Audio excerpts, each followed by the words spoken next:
Welcome to The Kingdom Sleeps, the fantasy bedtime story decided by the roll of a dice.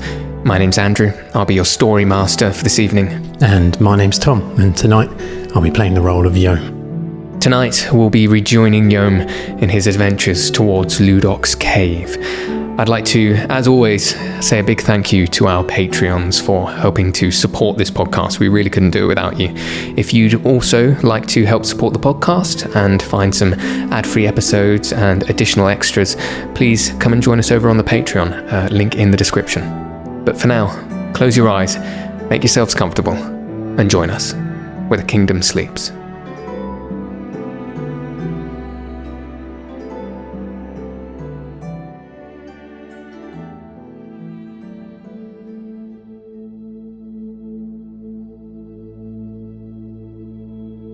Ringing out around you is the sound of clattering and tinkering tools, shoveling rock and hammering nails as the village of Tysoe slowly but surely continues to rebuild itself after the devastating events that took place just a few weeks ago. As you walk through the center of this village, now guided by one of these makeshift guards, leaving Hugus and Goru outside the southern gate of the village, tucked away in the forest, awaiting the help of the Mamu called for by Tonto. Tonto himself sits tucked away inside your cloak, hidden from the suspicious and paranoid eyes of these, one could say, rightfully worried villagers. And you yourself march forward, as I say, led by this guard from the southern gate of the village, right down the center, all the way towards the northern gate, which brings you closer and closer towards the entrance of Lüdock's cave. And as you take this reasonably short walk in anticipation of this adventure you're about to undertake, what goes through your mind?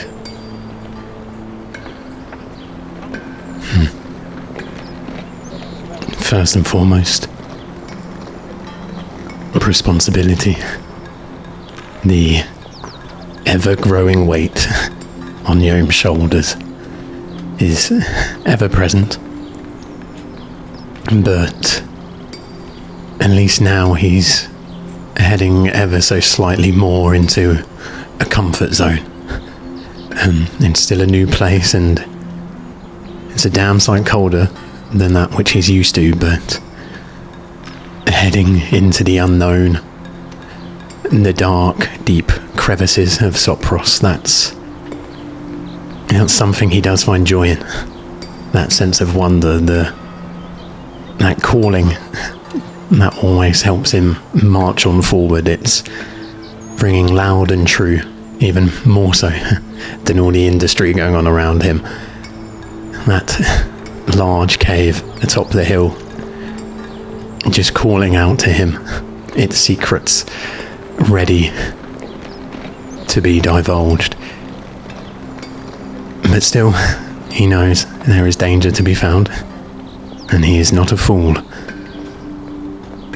But nonetheless, there is a hint of excitement running through his veins at the moment, fighting back that bitter frost.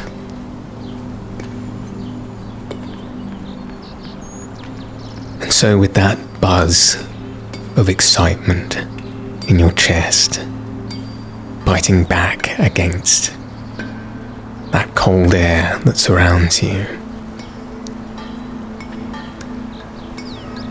as you perhaps very slightly shiver from what you don't know whether is cold or sheer delight at what you're about to undertake. And you very nearly reach this northern gate, this large wooden portcullis with a smaller wooden door inside of it, much like the southern gate you first entered into the village through. Roll me a perception check, please. Of course. And that'll be 18.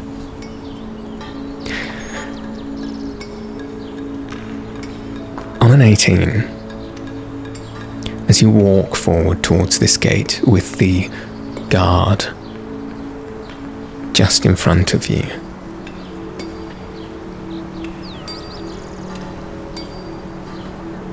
you notice two things. First of all, the villagers who toil around you, some of them who are closer by, begin to down tools, drop their shoulders as you walk past, and give you a long glare as you walk towards the gate. And as you get closer and closer, you'll notice that there are more and more villagers beginning to turn a curious eye towards this unfamiliar merfolk gentleman. Perhaps some of them seeing a merfolk for the first time, coming from such an isolated village, with a look of wonder in their eyes. That's the first thing you'll notice.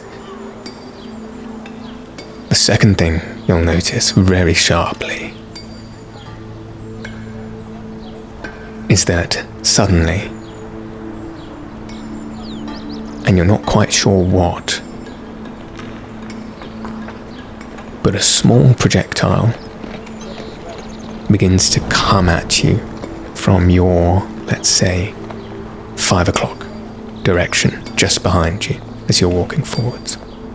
And you have that split moment to react if you wish.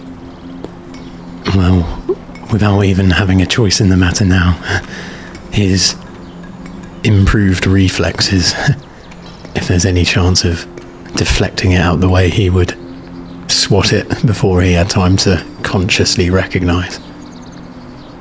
So as you sense this projectile coming towards you, you almost get a sense of its short arc through the air,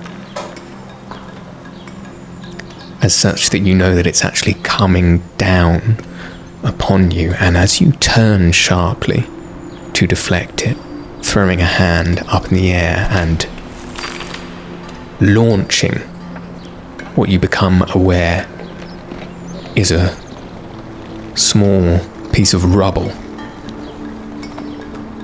out of the way at high speed. Just a few feet away of you, you will see a wide-eyed and shocked young Dwergar boy who is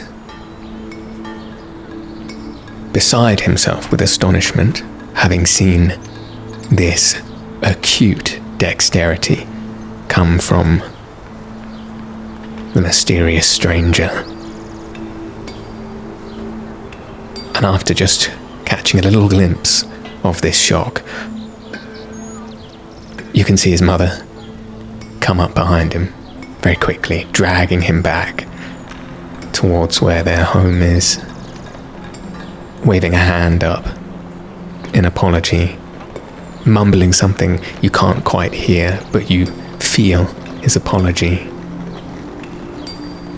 And you can hear just about some whispered protestation from the young boy. Something along the lines of, "But he is not from here."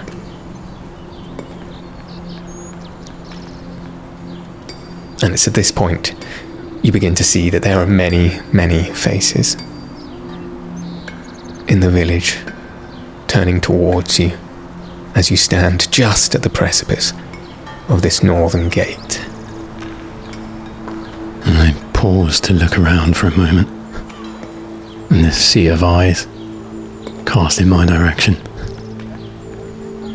And it's not a new or strange feeling, this.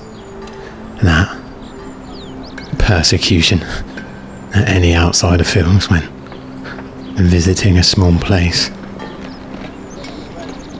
But I can appreciate there is a little bit of difference this time, and that the fear in a lot of these eyes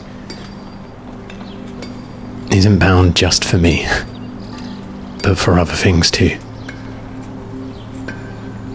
So realising this, Yoham's gonna look around and find whichever bit of rubble he just deflected moments ago, and he's gonna gently pick it up from the ground and calmly walk over to the household from which it came.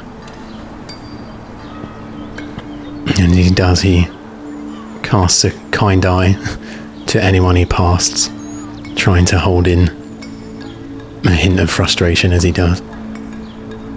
And I'll try and find that young lad and his mother. And you can do so very easily. He was right within your eye line as he was dragged away by that chastising but also concerned mother, and their household is some 20 feet away, and they in fact watch you closely as you pick up that piece of rubble, and their eyes are locked upon you as you begin to walk towards them with that rubble in your hand.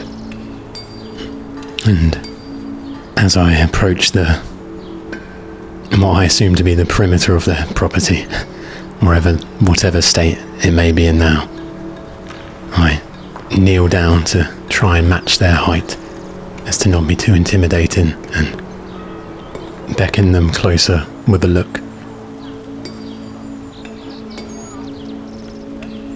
And with that little look, as you come down a little lower,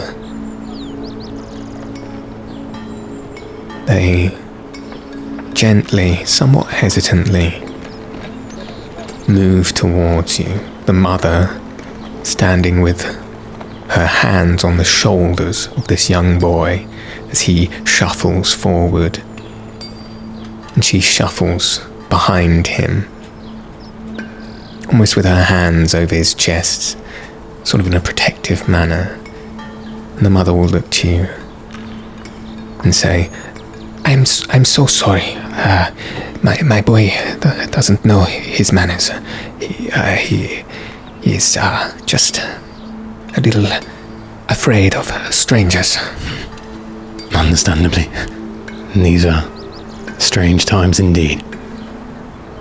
Now, as I turn my attention to the youngster, my name's Yohm, and I believe this is going to be of much more use to you than it is to me. As I look around at the clearly damaged house in which they live in. Now you've got a strong arm on you, boy. I'll see much better use building back these walls, eh? What'd you say? I help a lot. I built the wall over there with my father. Good. Very well done. Very well done. Well then, I'll let you get back to work with this, as I'm sort of passing that bit of rubble over to him, but holding it at the same time to try and force a very brief bit of contact between the two of us, to hopefully reassure him that I mean no harm and I harbour no ill will. And his hands gently come up to yours to take that from you, and you can evidently notice a softening in his countenance, and yet his eyes squint just slightly, and he looks up to you and says, "Are you here to kill the Mamu?" No, not at all. I'm just here to help. Will you stop them from hurting us? I'll do my best, yeah.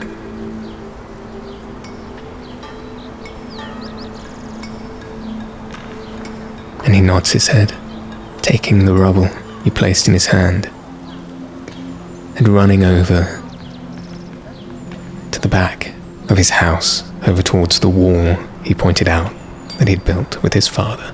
His mother stands there in his wake,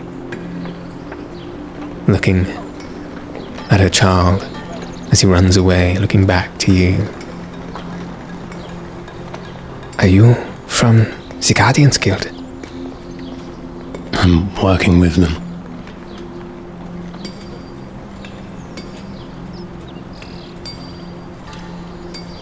Thank you. Do you think there will be more Guardians soon? Certainly. I can't say when, but it is only a matter of time. We just need to try and figure some things out first. What do you hope to do or learn in that cave? Tell me your passive perception. Yeah, that's 14.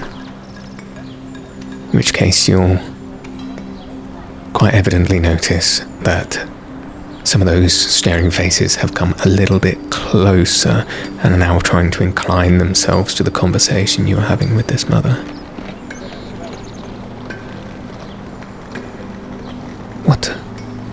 What are you going to do in there? I'm sorry, I didn't catch your name.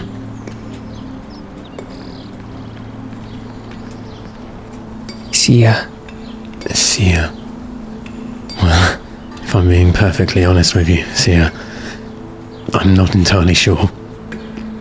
But I have some unique experiences behind me that would seemingly make me some sort of an expert on these recent happenings. And some important people from many of the guilds all agree that I have a unique disposition to find out these problems. And that's why I'm here. To triage, to deduce, and to find out exactly what it is that's causing all this. Roll me an insight, please. That'll be 19. With a 19, you can discern that this woman is struggling to follow what you're saying, really. I think you can see in her face that she perhaps expected you to simply say that you were going to capture the Mamu in nets, or fire projectiles at them, lock them away in some sort of cage.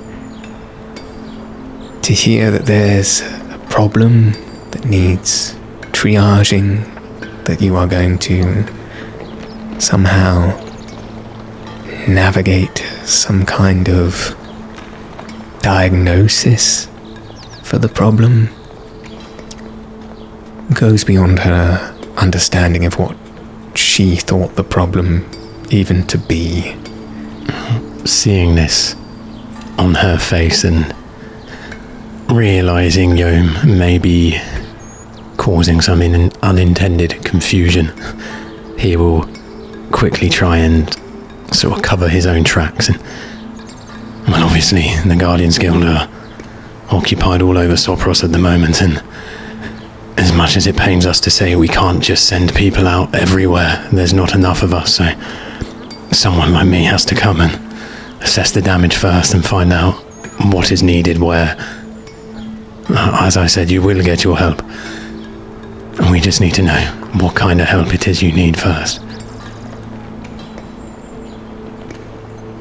Okay, I see. Yes, I suppose we all understand that there are many troubles across the kingdom, and that perhaps our little village in the middle of nowhere is not quite a priority. Perhaps. It is. I assure you it is. And for once in a rare time, Yohm's going to try and be a little bit deceptive here and slide out the mark of the Servant Supreme from the Harvesters Guild. And he's just going to quickly flash it past her eyes, and there are people in high places who do care. Oh. It's just hard for us all to show it. Well, I am glad. I feel happy to know that people know of our plight and that they are taking it seriously. I just hope it can be solved soon, and that nothing like what happens again.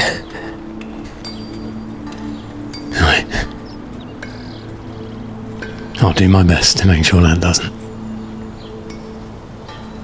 Thank you, Yohm. That's all right. And he stretches himself back up. Well, I must be on my way. Work calls. I turn and give a polite but assertive nod to everyone else watching, as to make it quite clear that I'll be on my way now. As you do, you'll notice some of them give you a curt nod in return and go back to their work. Some of them continue to stare.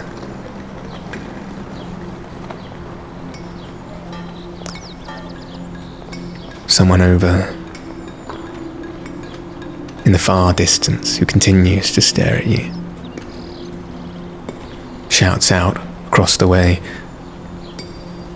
"You get rid of them! You get rid of them all!"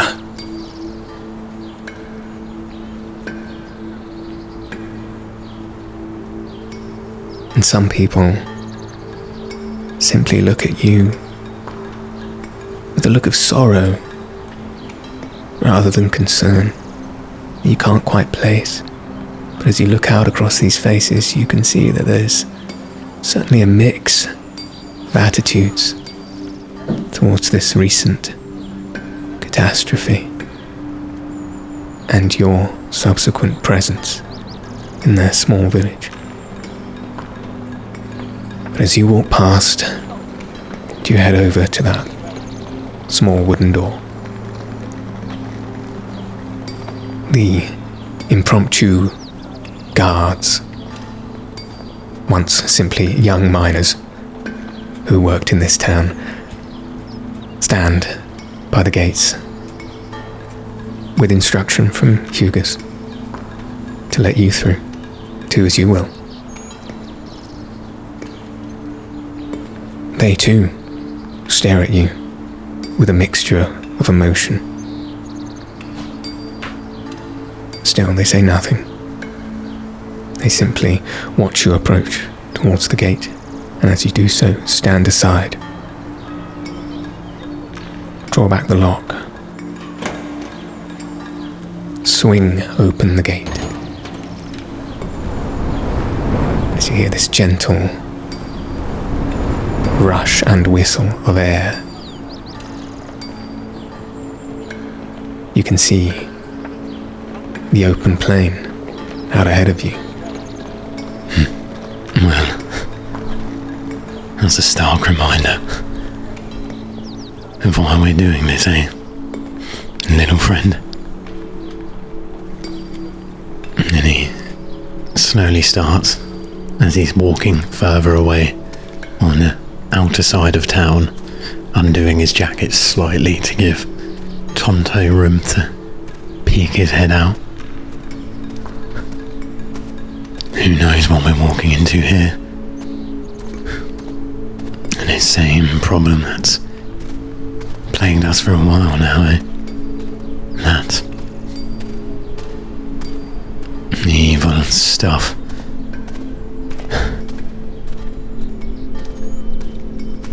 Well, something's for certain though, eh? We're gonna get some answers in here. And with me looking after you and you looking after me, a bit of black goo, we'll be alright. We'll be alright. As you say these words, and as you say, open up your cloak just a little bit to allow Tonto to breathe, stepping forwards on the outer side of the northern wall of this village. Tonto hesitantly begins to just start to poke his head back outside of your cloak, at the same time as you hear ka-clunk, the large wooden door of the gate behind you shut. And Tonto's head looks up to yours. Am I safe now? Yes. I think so. No one's gonna throw a stone at you, at least. Yes, I felt that. That little boy. He didn't like you? He didn't like something.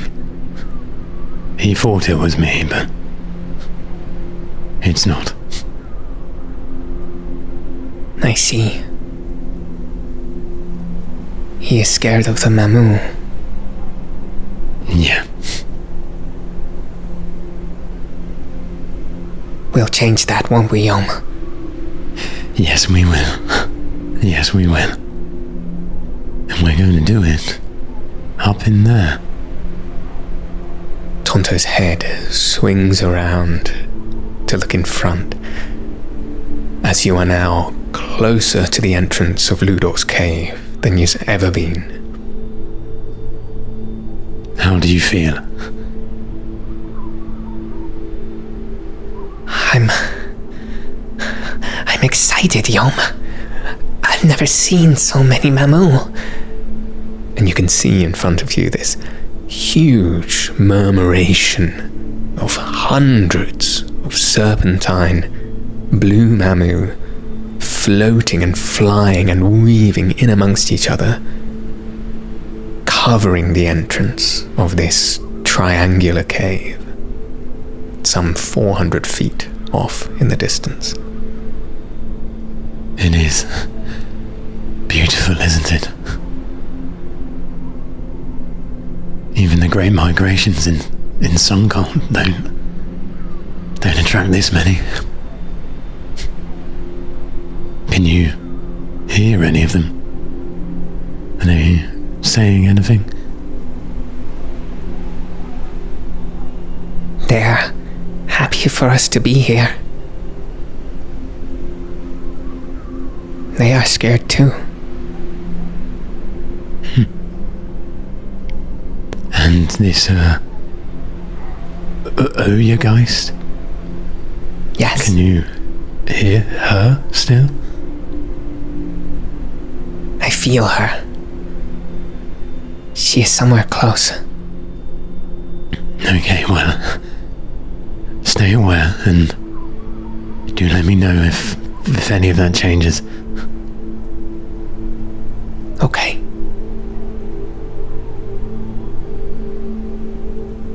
And as you continue to walk towards the entrance to the cave, just always still keeping a slight eye out on the approach, as I'm still very much aware I am slightly less equipped than I usually would be in these sort of circumstance. Sure. So, some important things to impart to you about the landscape around you. As you exited the northern gate, you'd have been met immediately by a sort of railway track. A track that runs right through the centre of the village of Tysoe and out to the gate entrance on the other side. And this track leads all the way into the mouth of the cave, something you'd presume mining carts were sent back and forth on.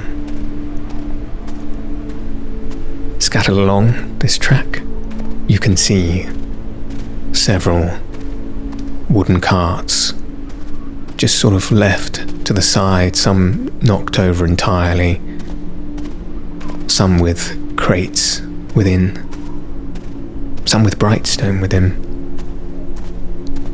Off in the distance, towards the mouth of the cave, you can see what from this distance looks like a myriad of boxes and crates, various mining equipment that appears to have been left abandoned, some of it just strewn on the floor, again some completely knocked over, that you might presume was left in the chaotic hurry of the initiating events of the catastrophe that happened a few weeks ago. The final thing you'll notice on this approach,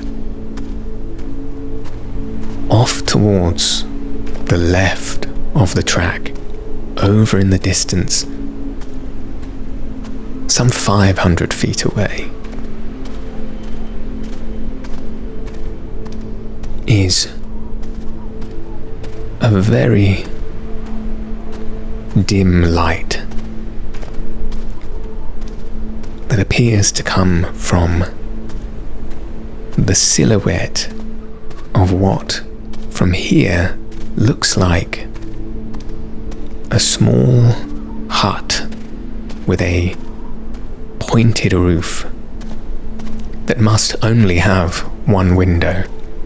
And that window must be very small because you can just see the silhouette of the building and this small dim light that comes from this circular window, and you can just about see the silhouette of the smoke that leaves a chimney out the top.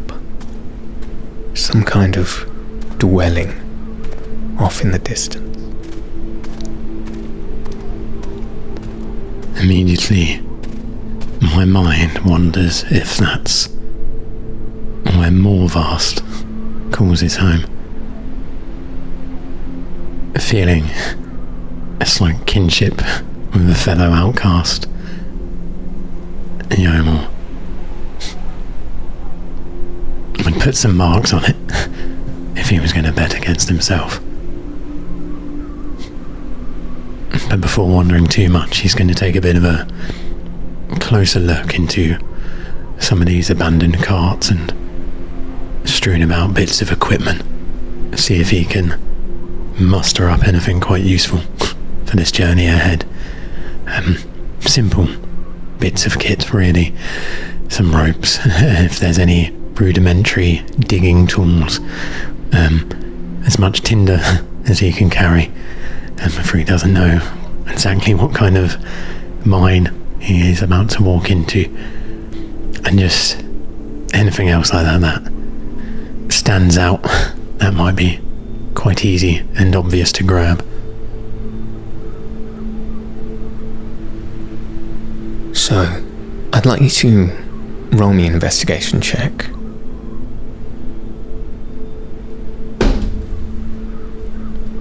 And that's a 17. 17. And on a 17, you say you're looking for things that might be generally useful for entering into an adventure in a cave. Something that Yohm has done a few times before in his life. We're talking about things like rope, perhaps things to start a fire, so you have some kind of light. On a 17, I think just in what is scattered along the path near this railway track, Yohm finds a useful amount of rope, as well as within some kits that open up to reveal sharp tools inside. Something that you find to be like a flint and steel within those kits. You'll also find some flasks of water and flasks of what appear to be oil that he might presume would be used to light a lantern. Good. He quickly and deftly packs it upon his person. He'll coil up the rope around his body and he'll use his extra large coat and fill all of its many pockets just to cram as much in as he can, as he does know that many times he's been surprised at what comes in handy in situations like this. And with every slight thing he picks up and adorns himself with, he gets a little bit more confident in the task in hand and feels the emotional weight of using the same gear that was thrown to the side on the day of this attack, and hoping it has a better day for it today.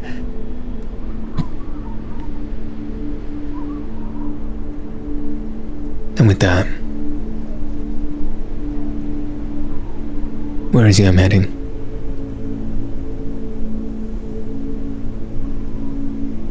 He takes a look at that small dwelling once more. Does it look like it is just a simple residence for one? It does indeed. I would say that just looking at it, the silhouette, as much as he can make out from this distance, very humble dwelling for one. Perhaps somewhere Yohm could imagine living himself if he had permanent residence in a place like this. As much as he's almost loathed to do any more conversing right now, he has to admit that Morvar seemed quite knowledgeable with his alchemy. So one more pit stop before we head into the dark. And he shifts his bearing ever so slightly and carries on crunching the snow towards that small hut. Quick, crunching, determined steps through the snow bring Yohm quickly to what he can now closer by see to be a stone-built circular cottage with wooden pointed roof and this one circular window with a flickering warm orange light inside, the smell of burning forest wood emanating from the smoke of the chimney. And as he comes right up to the stone platform just in front of the wooden door, he'll see a large metal knocker in the shape of a Leopold's head. Yohm will chuckle at himself for the strange placement of something so gaudy, but nonetheless he would take some joy in lifting it and rasping it upon the door with 3 loud clacks. Clack, clack, clack goes the knocker, and Yohm will wait in some moments of silence before that wooden door is slowly creaked open, and as he rightly suspected, winning the marks he bet against himself, the face of Morvast appears. You know, no one has ever used that knocker. Well, I will count myself lucky. It sounded quite nice. Yes, sounded quite nice to me as well. I'm glad to see you, Yohm. And are you, Morvast? Have you got a moment to spare? Yes, of course, come in. And he totters around, opening his door wide and moving into what you will see as you enter is just this one-roomed cottage that contains everything Morvast needs. And around you can see a cot to sleep in, a stove, a simple chair. But the things that overwhelm you the most upon entering is this deep smell of damp parchment and reams and reams and reams of books everywhere, lining shelves piled on the floor, set up in the rafters of the wooden roof. And next to this comfortable looking upholstered chair that he has next to his stove, you can see particularly large piles of books and an upturned book on the seat to suggest he was reading as you even came to knock at his door. But Morvast heads immediately to the kettle that sits near the stove, beginning to throw leaves and water inside and placing it on top.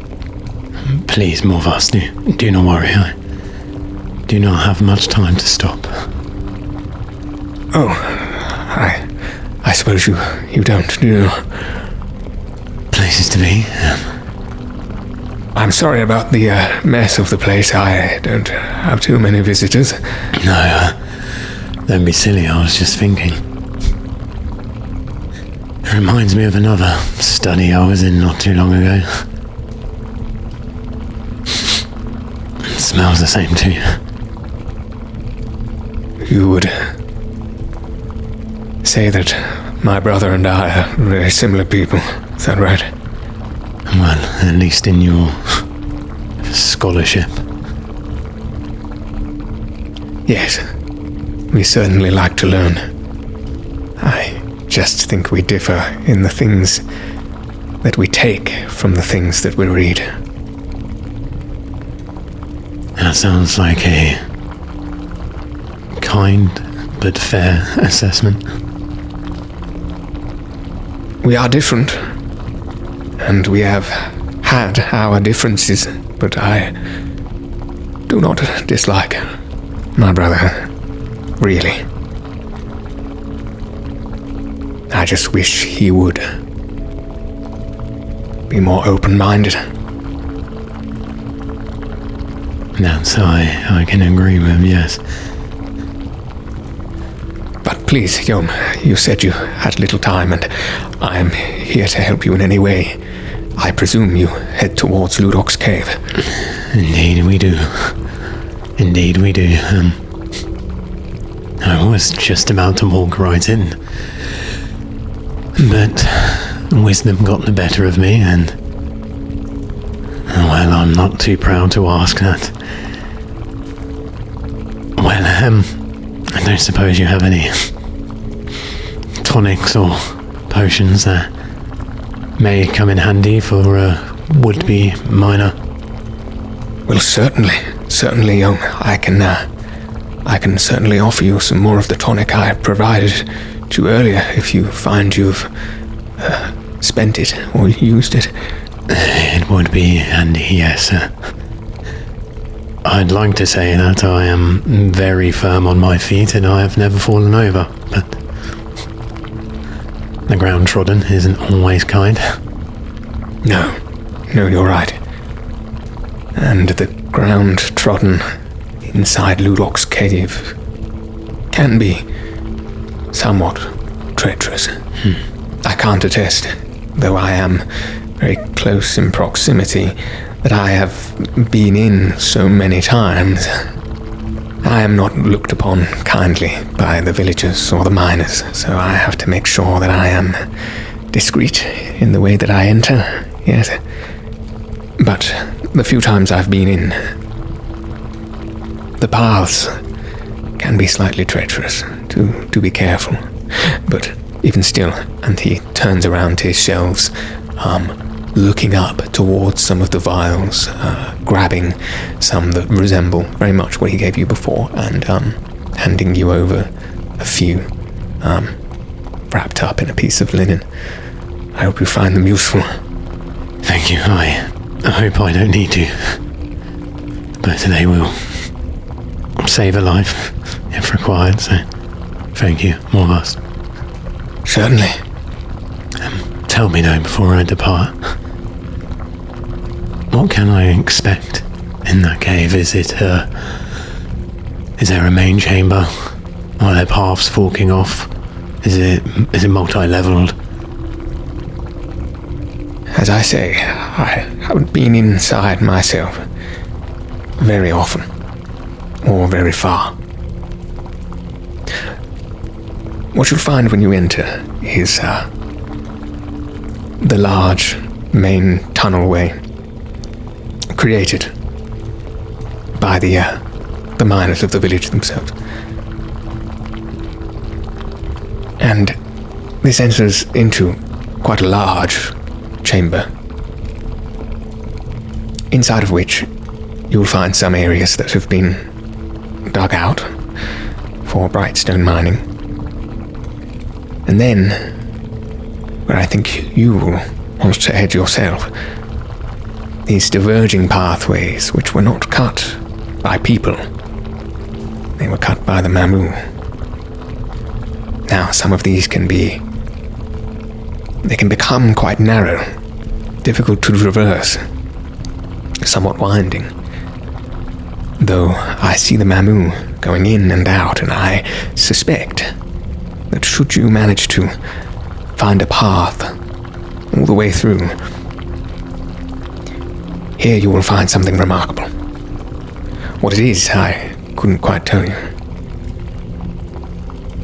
And you'll also find, if you are lucky, well, perhaps I can give you something. and pray you return it. Should you return, as it is quite precious to me. If I can, no, I will. I assure you. And if not, you can come after me and get it.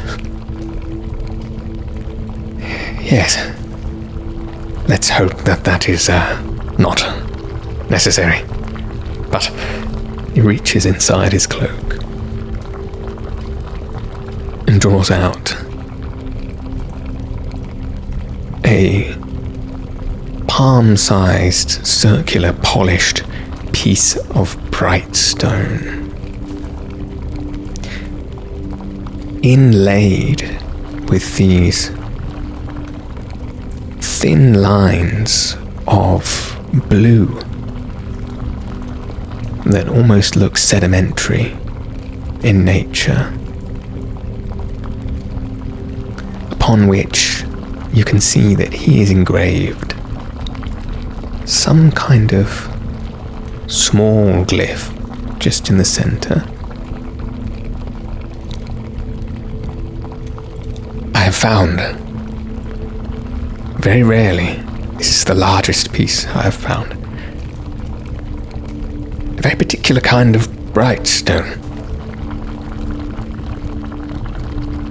Curious, I think somehow affected by the Mamu.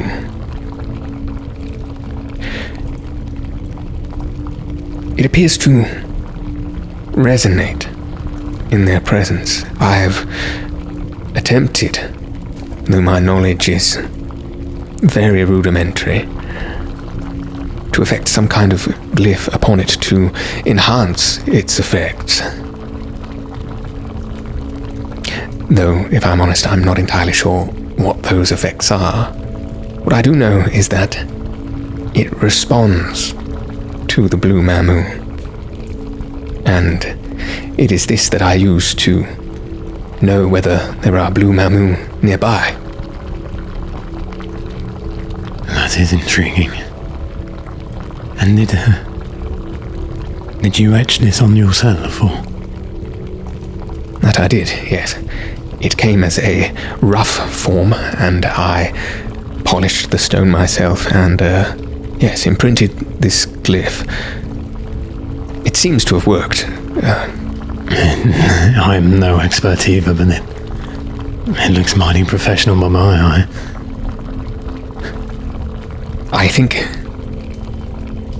in ways I don't fully understand myself, this will aid you. Yeah. Well, thank you. I will look after it. Please do. I shall. This is impressive, more vast. Thank you. Well, you'll be making tractors next, I imagine. I don't think I've quite got the expertise for that. They've already got people making tractors. Well, a lot of marks in it, I hear. There certainly is. But what are people like you and I going to do with more marks anyway? Exactly what I was going to say. No, not quite my interest in this life. Well, I'll certainly keep an eye out for anything similar. I appreciate this. It's the least I could do, Yohm. I think we all are, in our own way, trying to help you best we can. We count upon you. And now are you? And I'll hold out an arm, which is quite a rare thing for Yohm to do, to initiate a handshake of sorts. Morvas readily stretches out his arm to fervently shake. And there's just a moment too long of eye contact, and a lot of words left unsaid. Look after yourself, Yohm. And you make sure you look after Yohm as well, Tonto.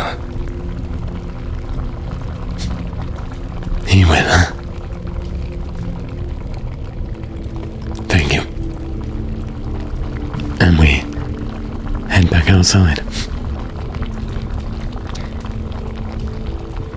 So as the wooden door of Morvast's cottage creaks slowly closed behind you, and the sound of his crackling fire dissipates, you're once again left in the howling wind of the snowy plain in front of you, staring up at the cave. Quick, confident steps, determined through that snow, crunching forward, lead you closer and closer to the cave's entrance. The closer you get to this swarming murmuration of Mamu that are so thick and quick in movement, they almost seem to create a permanent barrier to entry. But as you begin to get closer and closer, first you'll notice the stone gifted to you by Morvast begins to resonate, vibrate ever more and more. And as you come right up to the entrance,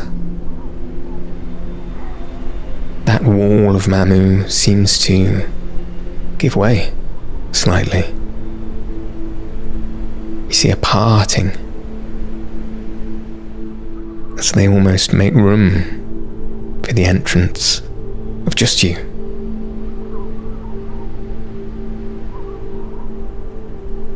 And in that dim, glowing blue light only provided by the Mamu outside, you stare into the dark entranceway of the cave. Just outside, those tools scattered and left by the miners. Just ahead of that, a long, dark tunnel into the heart of the cave. Yoam's gonna stand at the mouth of this cave just for a moment, taking a long, deep breath, familiarizing himself with the scent of the air, the stillness of it.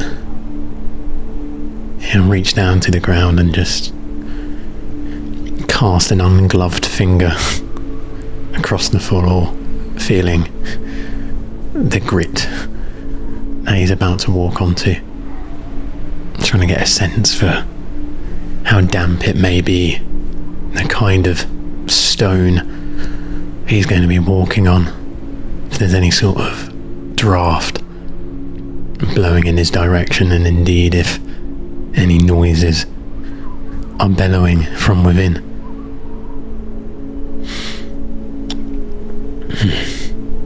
And as he's readying a torch, so Tonto, now or never, if you want to turn back. And he gets out his flint and his steel, and he just goes over the rhythm of sparking it, getting slightly frustrated. It is a lot harder to do here than when he comes from. But any minute now, we're about to go through here and maybe make a new friend. And he keeps striking that one more time. But I wanted to ask Tonto, this new orb of ours, are you okay with it? Tonto wriggles himself a little further out of your cloak and looks to you in a way that you know is sort of asking for permission to leave the cloak and float freely. No. Come on, mate, you're alright. He jumps outside and lands on his feet just in front of you to watch you creating those sparks, and is almost distracted just for a second from your question before. And just remember, Tonto, now, before you answer, going forward in this cave, we're partners, you and I. You don't need to ask my permission for anything, just you do what you think is best, and so will I. And that way we'll be alright. Okay, Yohm. Partners. Yeah, I think we'll do good. We always, fill in each other's gaps, I think. Yeah. We'll be alright. But, no, you mean the stone that Morvast gave you. I feel fine.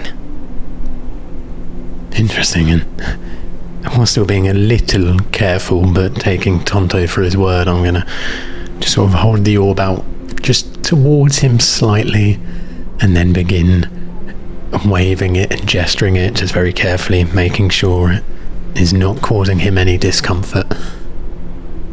It's fine, Yohm.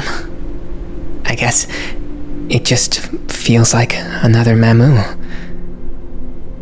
But I will say the bright stone in there.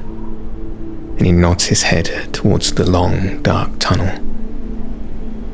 I can feel it already. It's not too bad now, but I think it will be a little much. I will try my best to get past it. Thank you, and I'll try my best to avoid it if we can. But we'll have to see what we can do. It is still fascinating, though. Morvast is hardly an engineer or anyone of any real experience when it comes to Brightstone, and yet he managed to pop this one out of that cave himself, and it seems okay. It feels like we're missing a step in this process somewhere. Well, if we're gonna find the step, it'll probably be in there. Yeah. Tonto. Yeah. And I'm kind of surprised I've never asked this before, really, but have you ever known any Mamu to play with Brightstone? Play with Brightstone? To mess with it.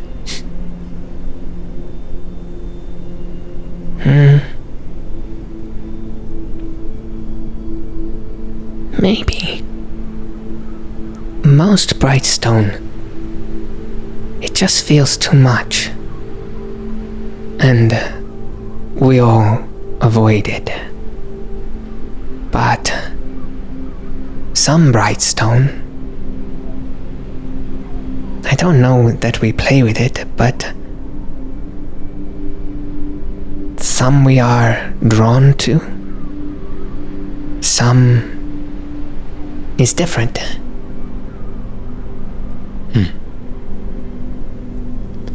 So I'm just thinking here, man. If some Brightstone is too much for most Mamu, but then sometimes it's just enough. What do you think that means for the Mamu with black eyes?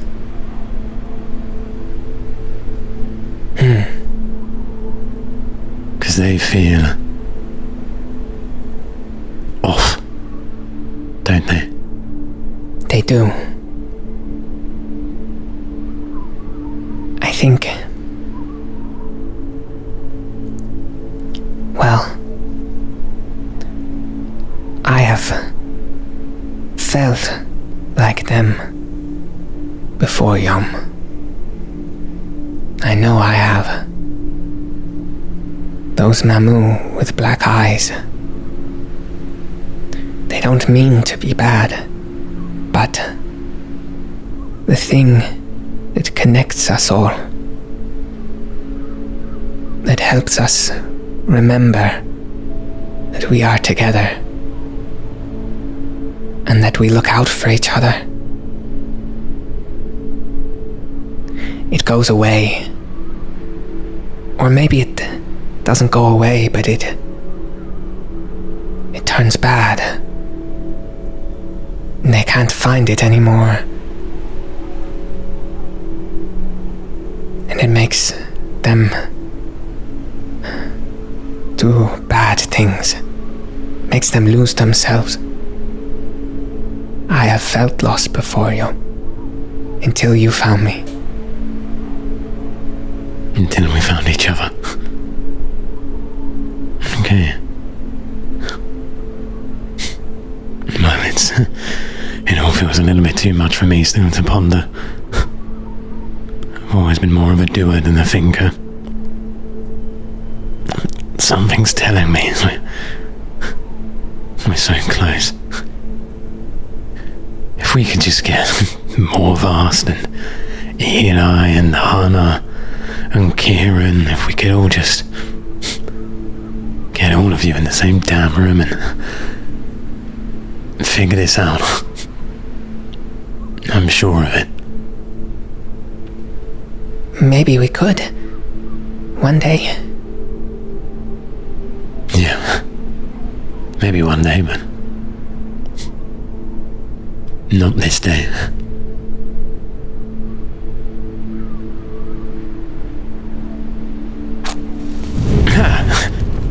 Done it.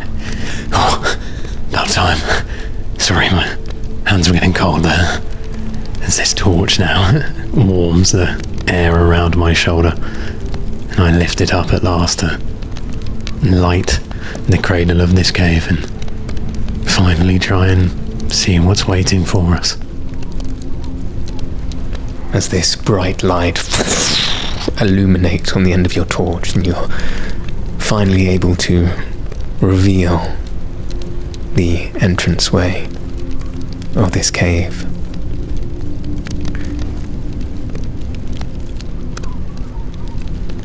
Could you please just roll me a survival check to ascertain the success of your previous grabbing at the dirt and the looking for your best route? That'll be a 17 again.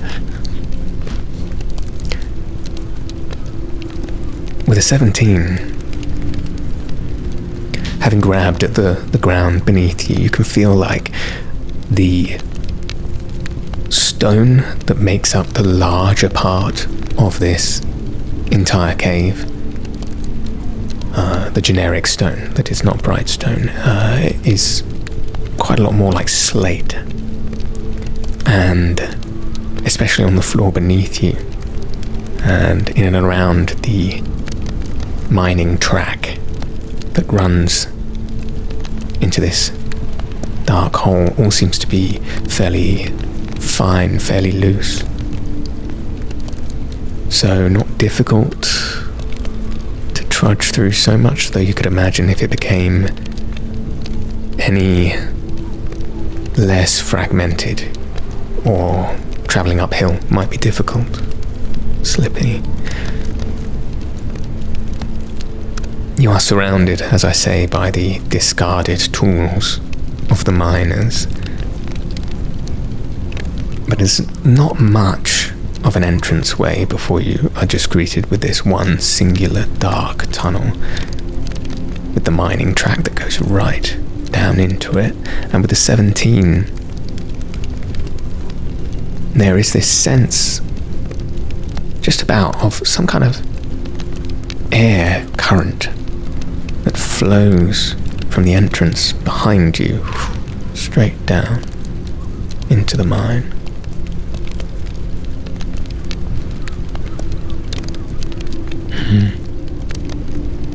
With that then, I'm as ready as I'm going to be.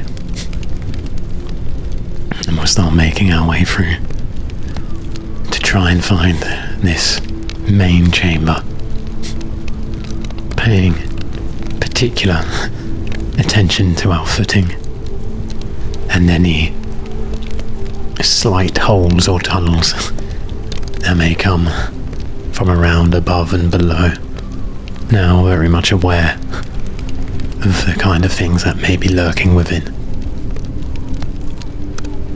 So that bright stone orb in one hand, torch in the other.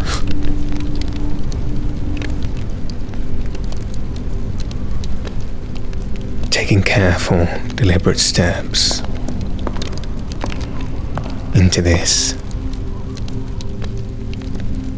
perfectly carved, arc-shaped hole seems to be drilling right into the center of this cave.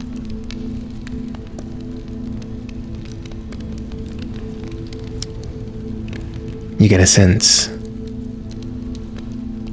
from the bright stone in your hand as it continues to buzz and reverberate that though you can't see them, blue mamu do still seem to be all around you.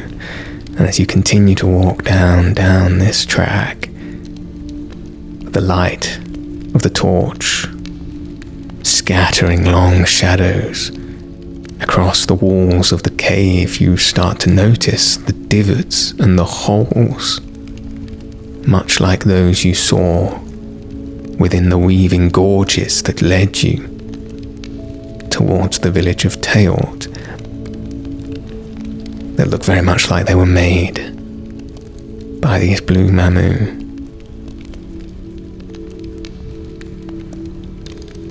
Myriad across these walls, what seemed like hundreds, maybe 1,000, as if mamu have fled to escape through the walls themselves, or perhaps decided to make intricate weaving hives in the walls behind you. This you could not tell, as you can only see the dark holes created. But you can certainly sense their presence through this bright stone, and as you continue to go on, and you can start to sense the other end of this tunnel track as the air gets a little bit thinner, a little bit colder. You step forward and forward into what you know and feel is the main chamber just about to come up. And as you step through the last part of this tunnel and the full inner workings of this cave are revealed to you, the sight in front of you is something quite unbelievable.